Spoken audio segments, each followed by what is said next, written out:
Hi, everybody. Um, so I'm posting this extra lesson because I did some work with my students in my face-to-face class today, and a lot of them found this little trick handy.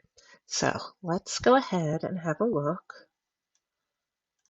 at this. Okay, so one of the things that I emphasize a lot with these essays where you're bringing sources in is the C-set strategy. So remember that the C-set means that your topic sentence is going to be your claim for that paragraph. And then for every piece of evidence or every example that you bring in from your sources, you want to have something from you before it. That's your setup. And after it, which is your tie-in. So this is a really good habit to get into as you go into other classes and you're using source material. You want to make sure that there's something from you before and after any quote, any paraphrase, any example that comes from a source. Okay? This is just a way to make sure that the source material is supporting your writing and you're not just stringing together a bunch of source material and saying, there's my paper. All right? So remember the source material, in this case, it's what you're responding to or reacting to. When we get into English 102 or other research papers, the source material is helping you to support your argument, right? So there should be some of your ideas in these papers as well as the source material. So that's what we want to use CSET for. Now in this, here we go, the critical evaluation paper, that's what I'm focusing on here. So the general strategy will be the same for any paper you're using sources with. The specific way it appears is going to change depending on the type of paper you're working on. So right now we're just talking about how you would use it in the critical evaluation paper. Okay, let me go back up here so the claim is your topic sentence.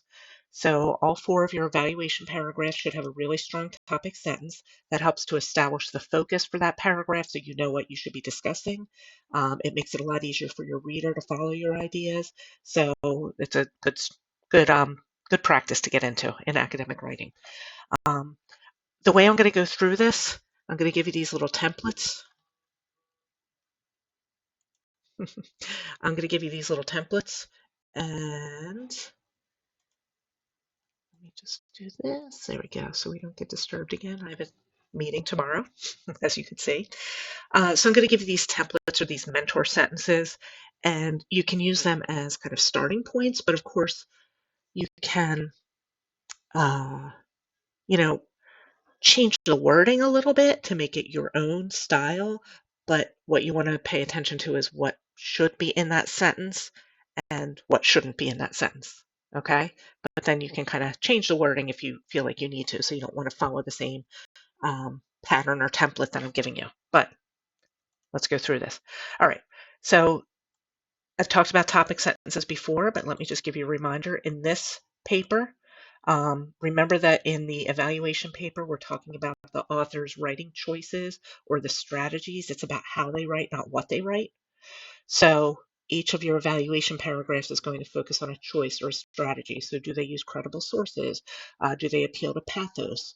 Do they use misleading language, right? So you're going to focus in on one of these writing choices, writing strategies. So it's how they write, not what they write. You'll have your author's last name. And then what we're talking about in this paper is, did that author's choice strengthen their argument or weaken it? Or was it successful or unsuccessful? Was it effective in convincing the readers or ineffective? So it's going to have that kind of language. And then you won't have a lot more than that in your topic sentences, right? So there's that kind of template or what should be in the topic sentence. And here's an example. Harding discusses some opposing viewpoints in her article, but weakens her argument by ignoring others. It says to take out the comma. I'll leave the comma and add a she. There we go. All right. So, author's last name, very clear statement of the choice or strategy. And remember, you want to focus on only one per paragraph. So sometimes I've seen some topic sentences where people are trying to bring in 2 or 3. That's going to be too much for a paragraph. So focus on one of these choices. The other thing to keep in mind is all of those things that you looked at in the planning documents that you did on evidence and appeals and language and tone, you don't have to talk about all of that. Choose the 4 that you want to talk about or write about. All right. So Harding discusses some opposing viewpoints in her article, but she weakens her argument by ignoring others. So we know that this paragraph is going to be about opposing viewpoints and where she discusses them, but then the ones she ignores. So you're telling your reader, here's what I'm going to discuss in this paragraph, right? What I would recommend that you do next is find the examples or the evidence and bring them in. So here's an example from the Harding article. Meta has not questioned the value of democracy, threatened to invade a neighbor, or waged economic warfare because it didn't like a tweet. Google has not enslaved minority populations. On the contrary, it provides additional protections. This is the opposing viewpoint where people, in her article, where people might say, well, why TikTok and not other social media platforms, right? And she says, here's why. Here's why not these other ones, because they don't do the same things that the Chinese government's doing. All right, and then this one, since it's kind of saying something that Harding doesn't do, this is where the second, the R5 is coming in. Now, you don't have to have R5 in every one of your evaluation paragraphs. It's probably going to come into one where you say that your author doesn't address opposing viewpoints. That's where it'll probably come in. So that's the example I'm doing here. Maybe I'll do another example showing where you might have two pieces of evidence showing the same thing. But let's go back here. All right, so then what we want to do is we want to have the setup and the tie-in. So it occurred to me yesterday, I was helping one of the students, or Tuesday, I was helping one of my students in class, and he said he wasn't really sure how to do a setup. And I said, what you want to do is in your setups, you want to pick up on a keyword from your topic sentence. And it's going to be whatever the strategy is you're talking about, right? Opposing viewpoints. And you want to then use that to just generally introduce the evidence that's coming.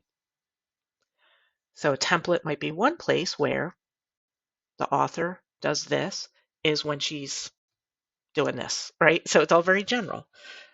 But it could be one place where Bloomberg and Myers use credible sources is when they are discussing the health effects of e-cigarettes.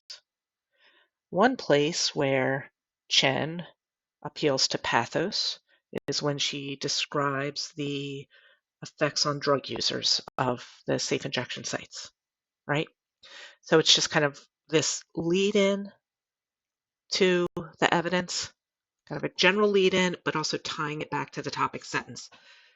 So when we see this green, whatever you have in green here, whatever the strategy is that you're working on, you want to see that mentioned throughout the whole paragraph. Okay, it's not coming up here all the places, but let's say here we go. Opposing viewpoint, here it is. Oops. So whatever you say in your topic sentence, that topic should be repeated throughout the whole paragraph. It might not be the same exact words. Opposing viewpoints, there's not a whole lot of variety in language there. But if you were saying, I know I did one in my class today, and it was critical tone. I think it was critical. Oh no, it was credible sources. And then we use words like authoritative, trustworthy. So you can use synonyms, right? But whatever you say in your topic sentence that this paragraph is focused on, that term should be repeated pretty consistently through the paragraph. And if you have a sentence where it's not being repeated, you have to ask yourself why that sentence is in that paragraph, right? So we're picking up on the opposing viewpoint or whatever the strategy is, and then we're just giving a general introduction to what's coming up in the evidence. So here's one place where Harding discusses an opposing viewpoint, is where she explains why TikTok should be banned but not other social media platforms, right? And then we have this quote. Now this quote, when I first plucked it and brought it over, it was really long, 40 words, right? We don't want quotes over 40 words. So I took out some of the middle stuff that was I don't know, all of it was pretty good, but I felt like the middle part of this was not the strongest part. So that's where I put in the ... to show that I took something out. Okay, have a citation. All right. Then the tie-in. So here's your kind of template. Here's your strategy for the tie-in. What you do is you're explaining why this example, or maybe I'll color code this, does what you say in the topic sentence, in the claim, right? So a template is, why does this strategy make readers more likely or less likely to accept the author's claim. That would be kind of the mentor sentence to create the question you need to answer. That question won't go in your paragraph, but that's the question you're answering in your tie-in, okay?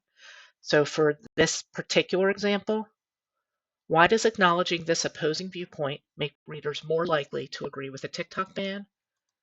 However the student decides to answer that, that will be their tie-in, okay? What you want to try to do in these tie-ins is go beyond just repeating or restating what the author's doing. You really want to push yourself. This is where you're showing me that you're thinking about this, okay? The tie-in should be the bulk of the paragraph. Should be a couple sentences, all right? Then we go into the next one. This one's a little odd because this one's changing direction because it's bringing in another article. But again, the next setup, touch on a keyword from your topic sentence. Generally introduce evidence or examples. Here I included a transition also. So, however, Harding fails to acknowledge a few other opposing viewpoints. For example, as another article points out, some people who use TikTok for their businesses would suffer from such a ban. There's my setup that's leading into the evidence. Leah Willingham states content creators say a ban would hurt countless people and businesses that rely on TikTok for a significant portion of their income. And here's our tie-in. Why does this strategy make readers more likely to accept the author's claim?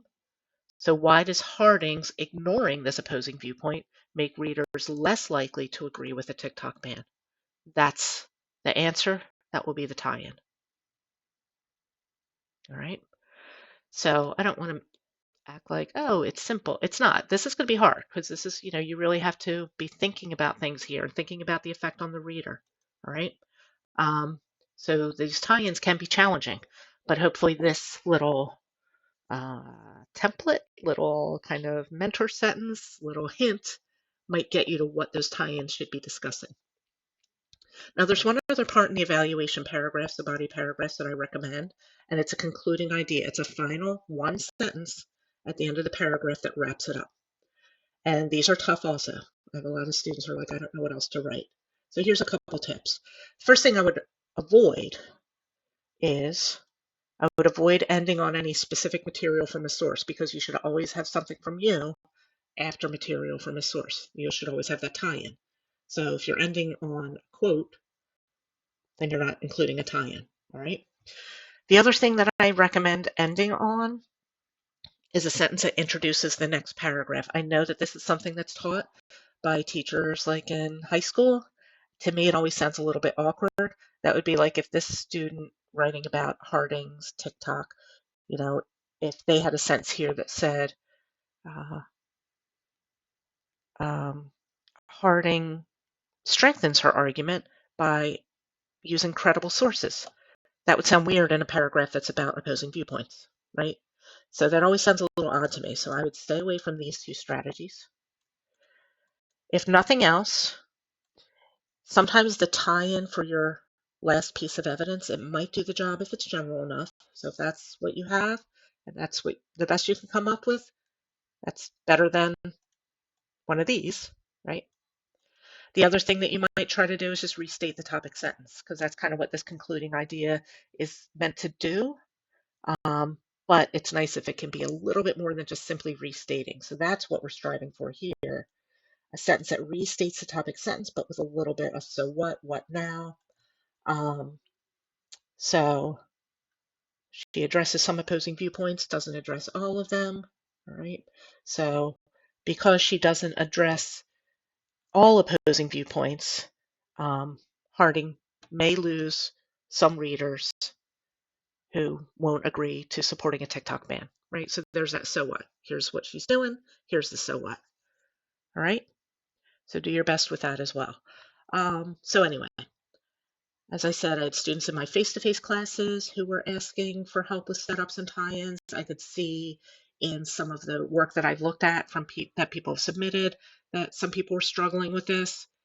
So I wanted to give you a little bit more instruction, some tips on how you might want to handle your setups and tie-ins in your CSET strategy. So I hope everything's going all right. Make sure that you get in touch with me if you're getting stuck on anything, don't stay stuck. Get in touch with me so I can help you get unstuck. And hang in there. We're almost done. Take care. Bye.